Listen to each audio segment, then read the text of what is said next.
Sportswear కంపెనీలో జీడిమడ్ల నందు గత కొన్ని నెలలుగా మూసివేయబడిన కంపెనీలో మహిళా కార్మికులు కొన్ని నెలలుగా చేస్తూ వాళ్ళకి జీతాలు లేకుండా నానా బాధలు పడుతుంటే మరి వాళ్ళందరూ కూడా మన యూనియన్ ఆఫీస్కి వచ్చి మొరబెట్టుకోవడం జరిగింది.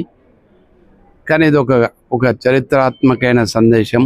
ఎందుకంటే ఒక మూసివేసిన కంపెనీలో కూడా మహిళలకు పోరాటం చేసి వాళ్లకు పేమెంట్లు ఇవ్వడం జరుగుతుంది, పేమెంట్లు ఇప్పించడం జరిగింది.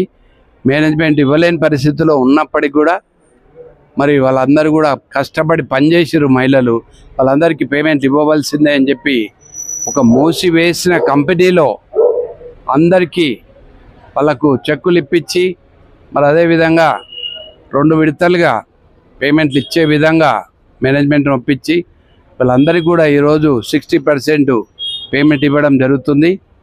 మరి అదేవిధంగా మిగిలిన పేమెంట్ 1.5 month తర్వాత ఇచ్చే విధంగా అగ్రిమెంట్ రాసుకోవడం జరిగింది.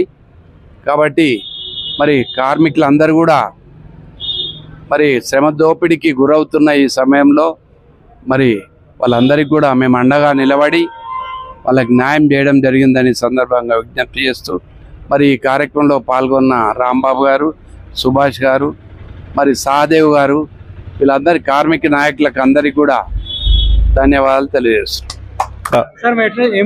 జీడిమెట్ల పారిశ్రామిక వాడలోని గల బాలాజీ రెడీమేడ్ డ్రెస్సెస్ యొక్క కంపెనీ సుమారుగా 22 మంది మహిళా కార్మికురాళ్ళు డ్యూటీ చేస్తూ ఉన్నటువంటి సమయంలో యాజమాన్యం వారు జీతాలు సరిగ్గా చెల్లించగలిగిన పరిస్థితుల్లో వాళ్ళు సుమారుగా 60 రోజుల నుంచి 70 రోజుల వరకు తిరుగుతూ జీడిమెట్ల పారిశ్రామిక వాడలోని గల లీడర్లందరినీ సంప్రదించగా మన యొక్క పరిష్కారం కార్మిక నాయకుడు శ్రీ ముద్దాపురం మదనగౌడ్ గారి దగ్గరికి వెళ్తే మన యొక్క పరిష్కారానికి ఉంటుందని ఆ యొక్క 22 మంది మహిళా కార్మికురాలు వచ్చి అక్కడ జరిగినటువంటి విషయాన్ని మదనగౌడ్ గారికి వివరించడం జరిగింది.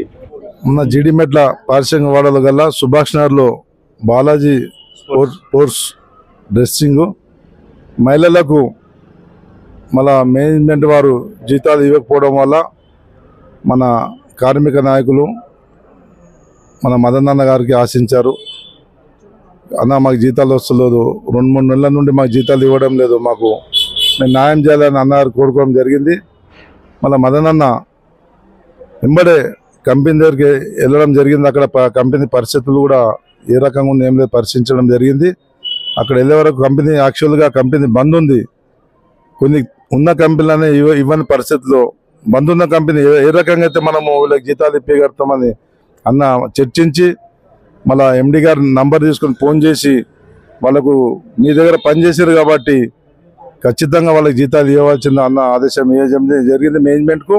మా మేనేజ్మెంట్ వారు కూడా మా కంపెనీ పరిస్థితి బాగాలేదన్న, మా ఏ రకంగా అయితే మనకు ఖచ్చితంగా న్యాయం చేస్తాం, మీరు దగ్గరకు వచ్చారు కాబట్టి ఖచ్చితంగా మాతో సాధ్యమైనంత వరకు న్యాయం చేస్తాం వాళ్ళ మేనేజ్మెంట్ కూడా హామీ ఇవ్వడం జరిగింది. హామీ ప్రకారంగా 2వ విడతగా ఈరోజు మహిళలకు ఈరోజు అన్నగారు జీతాలు ఇప్పించడం జరిగింది.